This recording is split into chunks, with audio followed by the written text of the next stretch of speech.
আমরা আমাদের সন্তানদের রক্ষা করার জন্য এসেছি, কারো বাপের প্রয়োজনে আমরা। শিক্ষার্থীদের আন্দোলনে গুলি না করা নিয়ে এক রিটে 2 দিন ধরে চলে দীর্ঘ শুনানিকে ঘিরে সবার নজর ছিল উচ্চ আদালতের দিকে।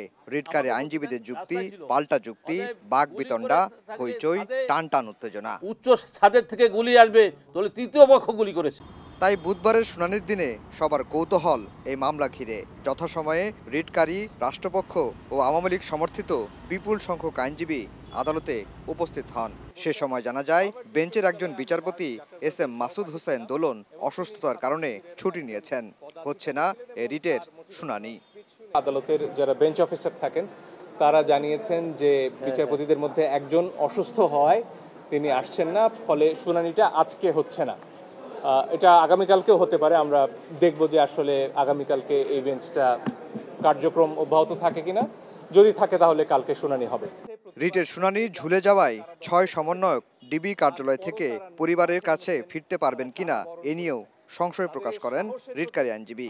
6 জন তারা প্রাপ্তবয়স্ক, আদালতের এখতিয়ার রয়েছে তাদের কাছ থেকে শোনার যে তারা কি স্বেচ্ছায় আছেন কি না, এবং আদালত যদি শুনতে নাও পারেন গণমাধ্যমের সামনে এদেরকে কথা বলতে দিন। গণমাধ্যমে এসে তারা বলুন যে তারা স্বেচ্ছায় আছেন, এবং গণমাধ্যম দেখুক যে তাদের সামনে অস্ত্র নেই, তারা কোনো রকম চাপে নেই।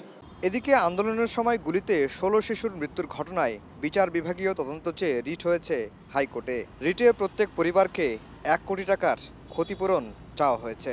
ঘরের ভিতরে থাকা অবস্থায় শিশুরা কিভাবে মৃত্যুবরণ করলো, এটাকে ফাইন্ড আউট করার জন্য 3 সদস্য বিশিষ্ট একটা জুডিশিয়াল ইনকোয়ারি কমিশন গঠন করা হোক। তিনি বলেন, আন্দোলনে অংশ না নিয়ে ঘরে থেকে কেন শিশুরা গুলিবিদ্ধ হয়ে মারা গেল এর জবাব দিতে হবে সরকারকেই। আফজাল হোসেন, সময় সংবাদ, ঢাকা।